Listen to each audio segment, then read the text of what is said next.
I've got another... Now it's time for tonight's Kaleidoscope feature. A few weeks ago, on a secret mission for Kaleidoscope, Miranda Sawyer went back to school with Blur. I'm standing in the small and frankly freezing yard of Colchester Sixth Form College. It's swarming with girls and with boys, and judging by their excited faces and agitated demeanour, there's more than double trigonometry on the cards. Today, some of the college's former pupils are returning for a secret afternoon gig.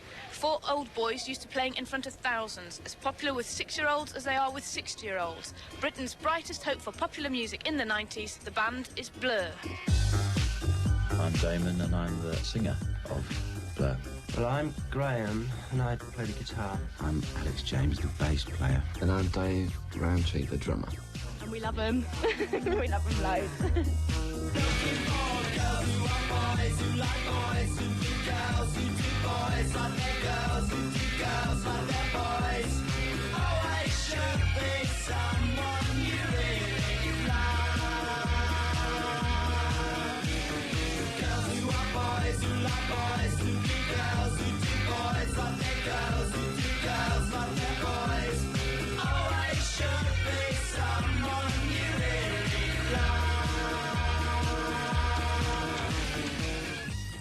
Blur's third LP, Part Life, went straight in at #1. It's since gone platinum, and it's also won Best LP of '94 from Smash Hits and Q magazines. Last year at Glastonbury, the band headlined before a crowd of 50,000, so today is a Blur gig with a difference. A few weeks ago, the A-level music students of Colchester Sixth Form College were asked to orchestrate a selection of Blur's songs. The best arrangements have been chosen, and now, here in the gym, the band joins the school orchestra in an exclusive college performance. The hottest sticker of the year, and it was organised by the former music teacher of Damon and Graham, Mr Hilldreth. Earlier this term, we decided that we were going to do a charity project, and I contacted Damon as an ex-student and said, look, would he like to come along and perhaps make a personal appearance, sign some autographs, something like that. But I didn't really want to just come and play a gig or donate money or anything, so I thought this would be the nicest way of doing it. Keep it very, very secret. Get the students to arrange their own parts. And to play as an orchestra along with Blur. And of course, I readily agreed to that idea. How did the students kind of take to this idea? Did he look at me? Did he look at you? Oh, wow! People went really mad. They seemed to give the impression of being kind of really hard, you know, drinking their beer and stuff. But we were coming out here and they held the door open. It was all, excuse me, and they were really lovely. They might be polite and lovely now, but what were they like then?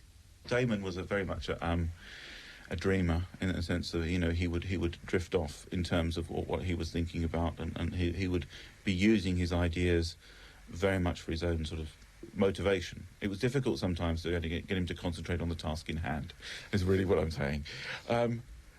Graham, again, was a lot quieter than Damon and would work on his own quite effectively, but I think, again, he felt he was very sort of lacking in confidence about his own talents, really.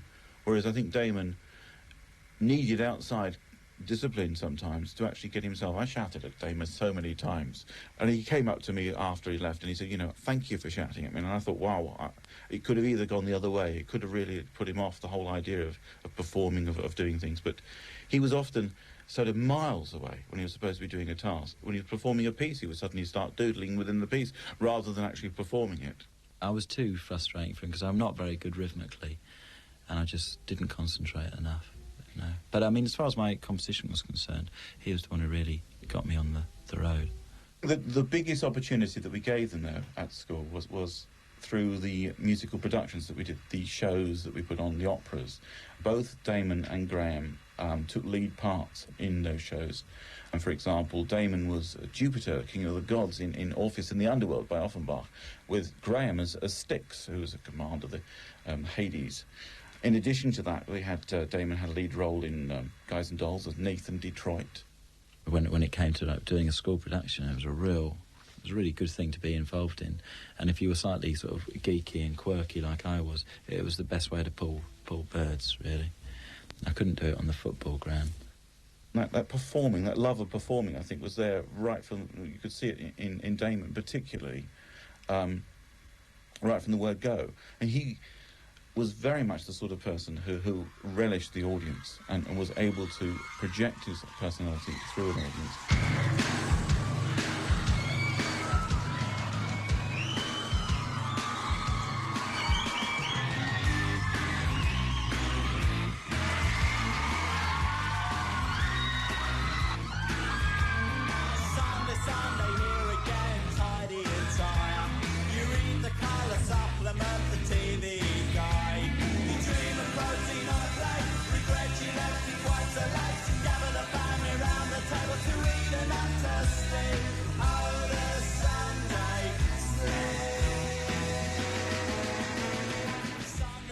The lead roles of Nathan Detroit and Jupiter may well have honed Damon's lady-killing live wire performance, but according to Stuart McConey of Q magazine, Blur's success is fundamentally their understanding of what makes good pop.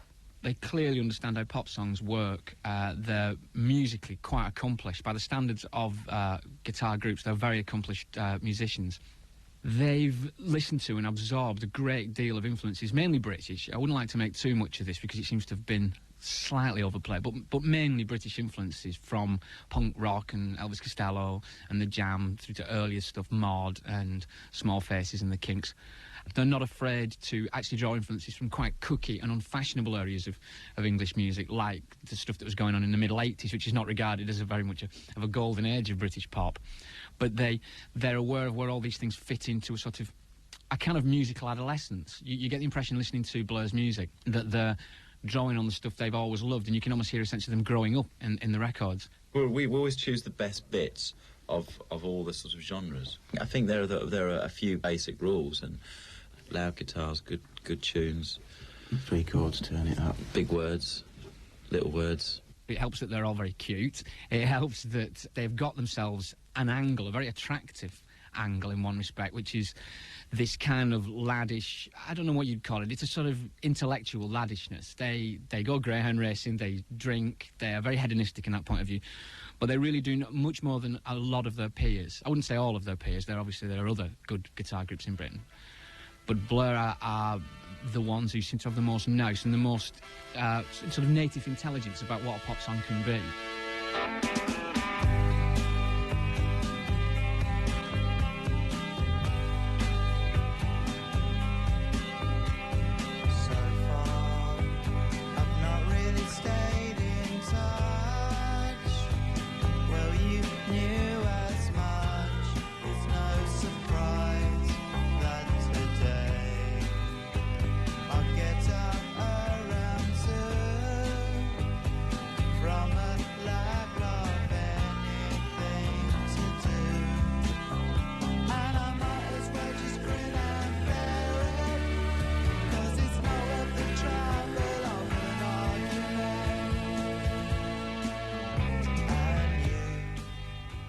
I'm now in one of the cosy music rooms at Colchester College. There's a piano in the corner. Over there is a pile of traditional music stands. But on this wall here in front of me, where you might actually expect to see a poster of one of the great and bewigged composers, there's a carefully positioned orchestral arrangement of a Blur song. And with me is Simon Exton, whose work this actually is, and who'll be submitting this arrangement as part of his A-level course. So, Simon, when did you find out about this Blur project? 3 weeks before the concert happened, we were told that Blur would be coming in to do a concert using arrangements that the A-level music students would have done. So we had to arrange some of their songs. Were you allowed to choose which ones? Yeah, well, they sent a list of songs they wanted arranged, and then we could choose which one we wanted to do out of the list they sent. And which ones did you choose to do? I choose Park Life. How did you start going about the arrangement of Park Life? Oh, I had to listen to it about 6 or 7 times first, try and get any clue of what I was doing. It's a bit corny actually, my arrangement actually, but I think that sort of went well with it. Sort of sounds a bit cheeky or whatever, I don't know. So I sort of swung it up a bit, sort of thing. The basic sort of guitar riff at the beginning sort of goes something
Life is the album's title track, and it's a good example of the way the band use speech in song, a bit like the way Michael Caine turns to the camera in Alfie.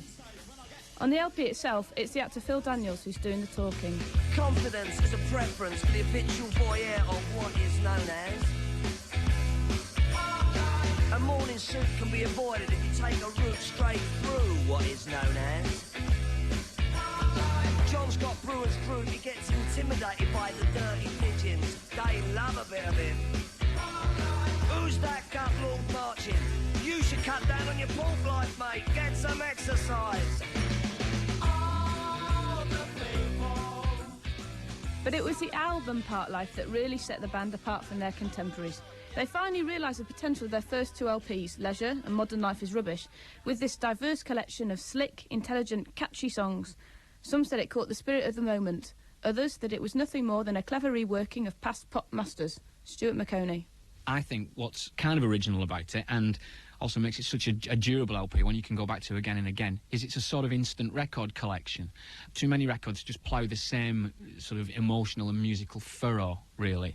They're quite one-dimensional in what you can get out of them, and you have to be in a particular mood for, I don't know, very loud, heavy rock or very spaced-out techno music, and if you're not in that mood, it won't work. Part Life is a sort of expanding instant record collection in rather the same way that, say, the Beatles' White Album is, or Prefab Sprouts' Jordan the Comeback is. You'll always find stuff in there for you to enjoy because it emotionally goes to lots of different places. It's good kind of funny and waspish songs on it about England, Girls and Boys. Is a morally neutral song about the Club 1830 experience. There's a song, Bank Holiday, which is quite simply a celebration of the English bank holiday experience, which comes 6 times a year, as the lyric says. But it couldn't have been written at any other point, I don't think, in the 1990s. It's wrong to regard them as revivalists or sort of antiquarians whose songs could have all been written by the Small Faces. They couldn't, because there are lines in Bank Holiday like, Grandma's got new dentures to eat the crust on pizza.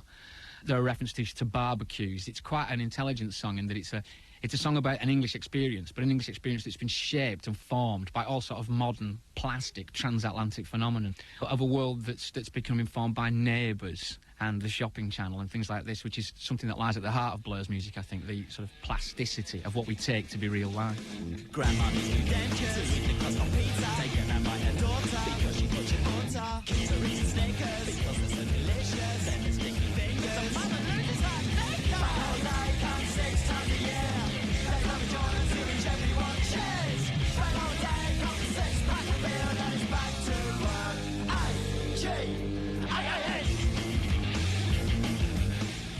There's also been an accusation that's pretty constantly levelled at you, though, that people don't see it as you in those lyrics. People see it as middle-class observers of working-class life. Which is exactly what it is.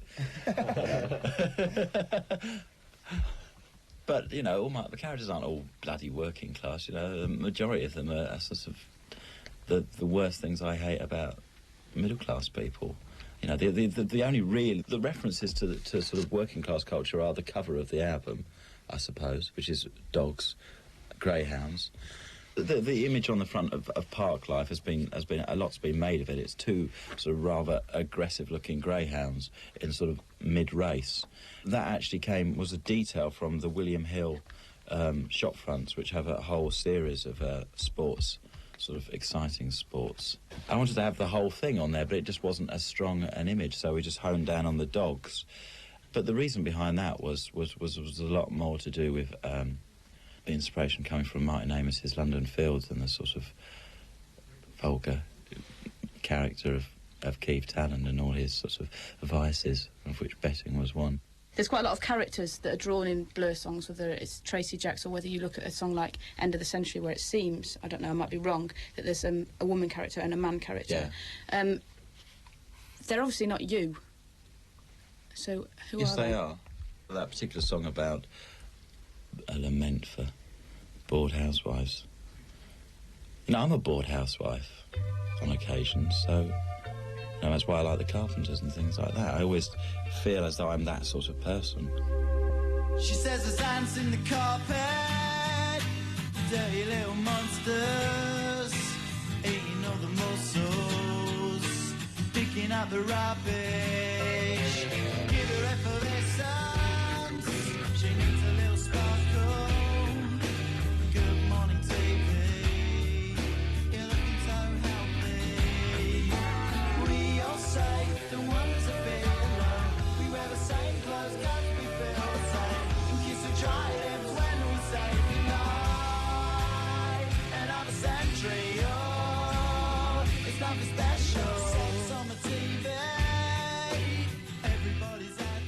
There are lots of people who love writing about sort of drugged up housewives. You know, Mike Leigh has one in every single film. It's one of those sort of stock sort of characters of the British genre, you know, and I like all of those. I like sort of introducing them all. It's like in any kind of traditional theatre, Shakespeare. Or just coming back from Japan in the kabuki there, they always have these set characters who always play certain roles within new scenarios, and I like that. You know, it's just a tradition, and I'd like to think that my songwriting was part of a sort of British tradition. There are warnings of gales in Viking, North Utsira, South Utsira, Rockhall, Hebrides, Bailey, Fair Isle, Faroes and South East Iceland. The general synopsis at 1:08. A more comforting British tradition, Radio 4's shipping forecast, is woven like a mantra through another one of Blur's songs. A journey of the mind through the sort of the shipping forecast, starting at the Thames and going right around the country. It's always been a wonderful sedative for me to sort of close my eyes and listen, travel with the broadcaster, the announcer. Ships. With the ships. Imagine what's going on all the ships.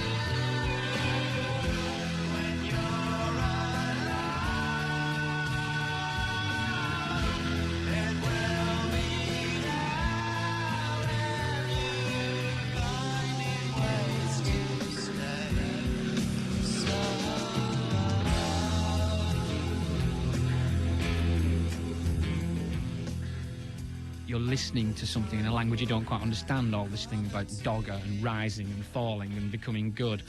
And Blur very skillfully used that in This Is a Law to become a sort of hallucinogenic voyage around Britain that draws on not just the geography of Britain, but mentions the Queen and the lights of Blackpool Tower and things like that.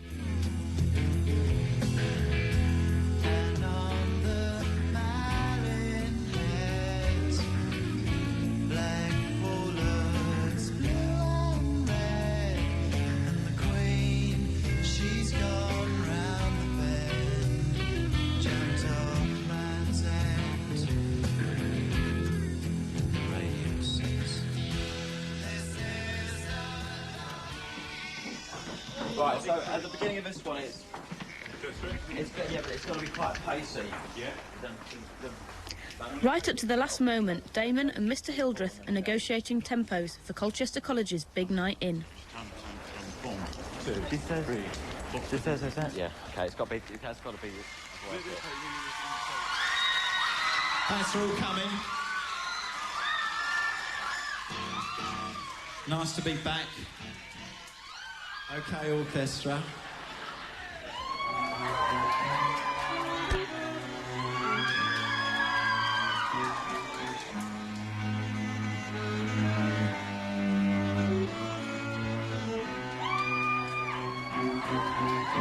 He's 20th century boy with his hands on the rails. He's trying not to be sick again and holding on for tomorrow. London ice cracks on a seamless line. He's hanging on for dear life, and so we hold each other tightly and hold on for tomorrow.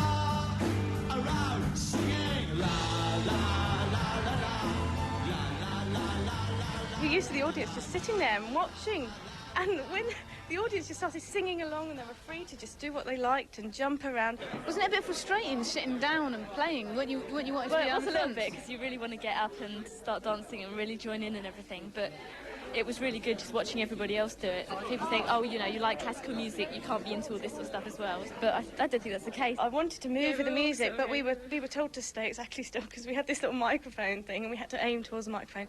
You were very tempted to kind of move around with it. But it's just amazing watching them all jump around, especially Damon, you know, leaping up in the air. I just thought how much energy he had was amazing. To the end I enjoyed playing, because I had quite a lot of solo stuff in that. It's just been a really, really good experience because we'd never get that experience again. And when we went on and everybody cheered, it was like, oh, amazing! And it was like we were really part of the concert. The orchestra of Colchester College relishing the pop star experience. The audience packing in the school gym were equally ecstatic. And it wasn't like just music because they like talked to their audience and everything, and they obviously felt really comfortable. It was completely brilliant. It was really excellent. Brilliant performers, brilliant on stage, Blur, excellent. Their showmanship and their professionalism was very good. It's amazing. We weren't actually supposed to come in today, yeah, and we took the afternoon off school to come and wait outside, see if we could see like a glimpse of them or anything. And in the end we got in and now we're here and we're just so impressed by it. We're really, really like proud. So the fans were clearly transported by the event. I saw one girl burst into tears when her mother came to collect her. Some of the A-level music students can use this as part of their coursework, and Mr Hilldreth's credibility has gone into orbit. But what have the band got out of the experience? I think we'll definitely use one of the performances for a B-side in the future or something like that. Definitely. In an ideal world, I'd like them to be sort of really have sort of messed about with them. But then again, you know, I think they'll probably feel quite sort of nervous of messing around with our stuff and just wanted to sort of fit in with what we're doing, you know. But I think they're good, you know. Some nice ideas there. I'm sort of slightly disappointed that no one had a go at doing a sort of really radical version of Girls and Boys, sort of putting it in 3/4 or something. But you know, but the thing is, when I used to write, Mr Hilldreth encouraged me to write music, and Graham did as well. We had sort of small competitions that we wrote pieces for orchestras, and actually yours was absolutely insane, wasn't it? I had no idea really about chords, so they'd end up sounding pretty discordant and mad, yeah. But mine was very sort of pedestrian and conservative. So, you know, I think at that age it's just the actual process of doing it that's the most important, really. So the concert seemed to have been a triumph, but more than that, it also brushed away the cobwebs from dusty memories. We were pretty hermit-like at school. We used to just confine ourselves to music rooms. Like this, really. Yeah. Spend all day. We're quite happy in this little room. We have a piano and a guitar and a saxophone and a tape recorder. There were always times when I had to throw them out of the room. No, but they were people who were interested in the improvisatory elements of music. They wanted to develop different styles of music, and we were quite keen that they should be given a certain amount of chance to do that. I remember very clearly Graham as a saxophone player, really playing quite outstandingly, fairly early on. Damon always improvised on pieces, and as a pianist he was more of an improviser than playing straight from the music. He would never have stopped us from pursuing anything really within music. If we were into scary music or something, he'd try and play us the most scariest piece of music he had, like Verdi's Requiem or something it would be. If we were into rock music, he'd bring a Jerry Rafferty album in or something like that. I mean, within his sort of idea of what was good music, he'd make an effort. But the most important thing was that it gave us a sort of a real confidence about just doing lots of different things, and we know. And I mean, neither of us are incredibly proficient musicians, but I think he was quite good at giving you the confidence to busk it, really, wasn't he? It's a shame, really, that the A-level syllabus at the time, which they both started on, didn't really lend itself to their talent. Nowadays, you can do improvisation, you can do free composition, and a lot of practical work with the A-level. At those times, it was very much more rigid. Yeah, so they basically... What happened in the end? Did they take theirs? Damon failed his A-level. Graham decided that it wasn't the right course for him. Yes, I remember distinctly the exam when Damon turned up to the exam with the wrong scores for the A-level exam. He was fairly typical of him that he would just not be... If he wasn't exactly motivated towards something, perhaps he wouldn't give his full attention to it. We had a bit of a love-hate relationship, to be quite honest with you. You know, he got very frustrated with me. I refused to sort of do things his way, and he refused to do things my way.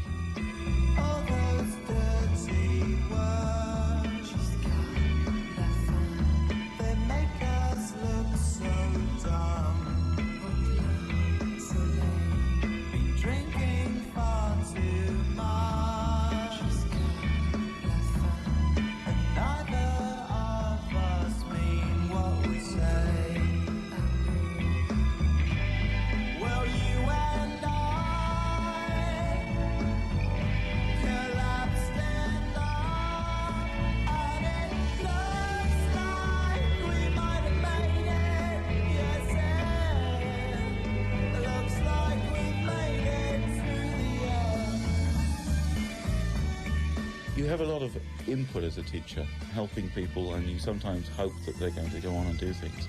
And it's really nice when they actually achieve really great things, which Blur are doing. And so it was really nice of them to come back and work with our students and give something back, in that sense, to the students. And that gave me the biggest kick.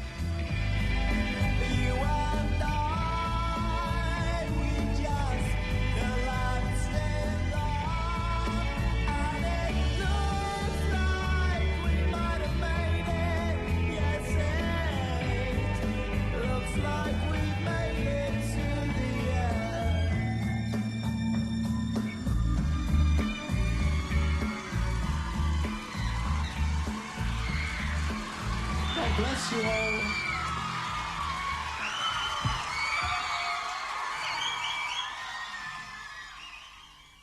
Tonight's Kaleidoscope feature, Back to School with Blur, was presented by Miranda Sawyer and produced by Anne-Marie O'Callaghan.